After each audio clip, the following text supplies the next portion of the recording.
Outcasts, exiles, pariahs, Grey Jedi.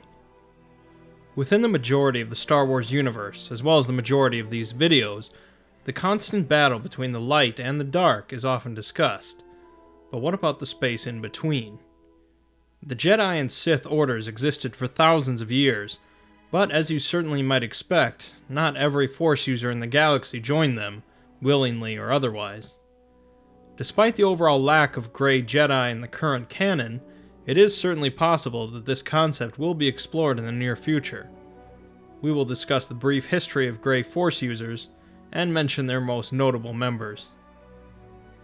There were, of course, unknown Force users throughout the entire history of the galaxy that weren't part of any order and operated independently. The exact nature of their operations was likely as mystics and shamans among their people, and the Force was likely minimally understood. As time went on and the Sith and Jedi orders grew, Force users either flocked towards or were corralled into both organizations as part of an ongoing conflict for the fate of the universe. For a period of many centuries, however, the Jedi Order grew to a large size, without the structure to fully organize their members. Many of the Jedi academies were built on distant planets in order to recruit as many potential Force users as possible, and more so, many Jedi were individually trained by masters without ever having visited an academy, or the main Jedi Temple on Coruscant. As a result, many Jedi had no real allegiance to the Jedi High Council, leading to a disorganized and fractured order. Despite this, the Jedi were still a force to be reckoned with, and were able to muster a powerful army to confront the Sith and the Mandalorians when they attempted to wipe out the Jedi and take control of the galaxy, during the events of the Great Sith War.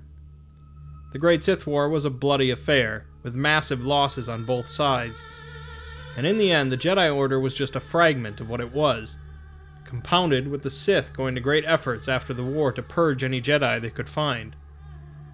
The Jedi Order re-evaluated their organization, and restructured many of their rules and standards in order to reign better control over their members. Some Jedi opposed these new rules, such as the ones disallowing Jedi from having families, or the complete restrictions against using dark side powers. Thus started the first proper Grey Jedi, with some remaining part of the Jedi Order as vocal opponents of the Council, while others departed the Order as exiles to operate in their own ways. One of these was Jolie Bindo, a Padawan that fought for the Jedi Order during the Great Sith War. He was often seen as reckless, and during the war he met his wife, a Force-sensitive herself, and both married and trained her, which were both advised against by the Jedi Council.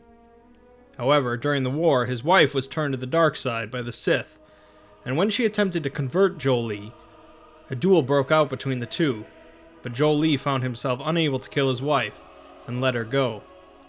She would go on to kill many Jedi, and the thought would often pain Jolie. The Council believed that Jolie learned his lesson the hard way, and wished to promote him to a Jedi Knight, but he refused and went into self-exile. Continuing his life as a Grey Jedi, Jolie wandered for years, and eventually ended up in the dark Shadowlands of Kashyyyk.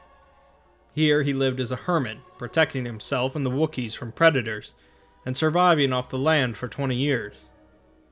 A chance encounter with the Jedi turned Sith turned amnesiac Revan allowed him to move on from his hermit life. He knew Revan's true identity, but said nothing, and traveled with him on his journey, utilizing both dark and light side force powers.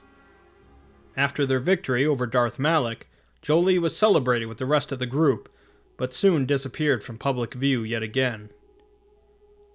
Over the next few thousand years, the Grey Jedi would be seen as mavericks, with the Jedi Order perceiving them as threats to their teachings. Another notable example is the Jedi Knight Qui-Gon Jinn. While not officially labeled as a Grey Jedi, there were many that thought of him as one, including multiple members of the High Council. Jinn's natural independence was compounded by his master, Dooku, and his training. Both were Jedi that often disagreed with the Council, but Jinn possessed a compassion for all life forms that Dooku did not. Jinn likely would have been invited to join the Council due to his wisdom, compassion, and connection to the living Force, if not for his inclination to go his own way. As a result, the series of Padawans from Jinn through Obi-Wan Kenobi and Anakin Skywalker, led to a number of mavericks within the Jedi Order. Jinn never used any specific dark side powers, but some thought him too cavalier with Jedi mind tricks, as was Jolie Bindo. Grey Jedi in general throughout history were capable of utilizing both light side powers and dark side, without being corrupted by the dark side, a feat that the Jedi taught was impossible. Instead, the Jedi taught that Grey Jedi were indeed corrupted by the dark side, but did not realize it themselves. This does not mean there weren't rare exceptions where proper Jedi did use some dark side powers, but this was not taught by the Order. Overall, you might be left thinking that the definition of a Grey Jedi is a bit murky, and you'd be correct. The definition altered a bit over the millennia, and could refer to either a Force user that was not affiliated with either faction, or a Jedi that left the Order and operated independently, or a Jedi that was still part of the Order but was at odds with the Council. Regardless, the Grey Jedi are generally seen as the renegades and the dissidents. Within the films of Star Wars, Grey Jedi, apart from Qui-Gon, are completely absent, but that could always change. Even though traditionally Star Wars has always been seen as the struggle between good and evil, in black and white terms, there is always a little gray.